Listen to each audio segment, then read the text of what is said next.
வாழ்க வையகம், வாழ்க வளமுடன். நீங்களும் உங்கள் அன்பு குடும்பமும் வாழ்க வளமுடன். இன்று கதைகள் பகுதியில திரு பாலகுமாரன் அவர்கள் எழுதிய பெரிய புராண கதைகள். கதையின் தலைப்பு திருமூலர். இடைவிடாது ஓங்கார ரீங்காரம் பொங்கும் கைலை மலை, ஆரவாரமின்றி அருவமாய் அலையும் பூதகணங்கள், ஆழ்ந்த தியானத்தில் இருக்கும் யோகியர் குலாம். யோகத்தில் இருந்த பூரணம் ஒன்று மெல்ல மலர்ந்தது.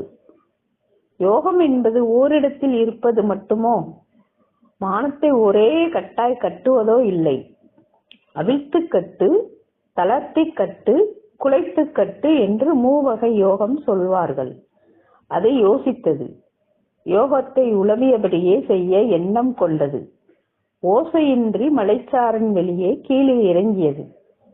யோகி சுந்தரநாதன் மலையிலிருந்து இறங்குவதை ஈசன் உள்ளே உணர்ந்தான். புன்முறுவல் செய்தான். நகர்வது ஒரு வினையெனில் நகர்வதால் ஒரு வினை வேண்டுமே. வினைக்கு ஈசன் எண்ணம் கொண்டான். இலக்கின்றி சுந்தரநாத யோகி நகர்வது கண்டு அகத்திய முனிவரை நோக்கி போ என்று அவருள் அவன் கட்டளையிட்டான். உள்ளே தோன்றுவதனைத்தும் ஈசன் கட்டளை என தெளிந்த யோகி தெற்கு நோக்கி நடந்தது. பொதிகை மலை எங்கே என்று தோன்றுகிறது. மலைச்சாரல் முடியும் இடத்தில் திருக்கேதாரம் கண்டு கைகூப்பி வணங்கியது. உளமாற தொழுதது. மேலே நடந்தது. பூமியை தழுவிய இருட்டு. வெளிச்சம் வர வெக்கி மெல்ல மனமின்றி பிரிவது போல மூலனின் மனைவி புருஷனிடமிருந்து விலகினாள். கிழக்கு மேக கூட்டம் இருக்க இருட்டு இன்று சற்று அதிக நேரம் தங்குவது போல் தெரிந்தது. இரவு கண்ட கனவு நினைவுக்கு வர அந்த இடையர் குலப்பெண் அருகே தூங்கும் புருஷனையே கவலையுடன் பார்த்தாள்.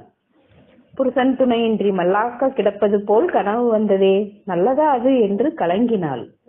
ஏதோ நேர்ந்து விட்டது புருஷனுக்கு என்று கனவில் உழுக்க புருஷன் முன்னை காட்டிலும் தெளிவோடு எழுந்திருந்து கண்டு அதிசயித்தாள். யார் நீ என்று கேட்கவும் பயந்து அதிர்ந்தாள். அதிரலில் கனவு கலைந்து விட்டது. கலைந்த கனவு கவலையூட்டியது. துளுவத்து பசுக்கள் கால் உதைத்து குரல் கொடுத்தன. விடிந்ததும் பசுக்களுக்கு பசி அதிகமாகும். தலை அவிழ்த்து விட்டு வருவதற்குள் ஏக தகராறு பண்ணும். எழுப்பலாமா? போய் பசுக்களை மேய்த்து வர தூக்கம் கலைக்கலாமா?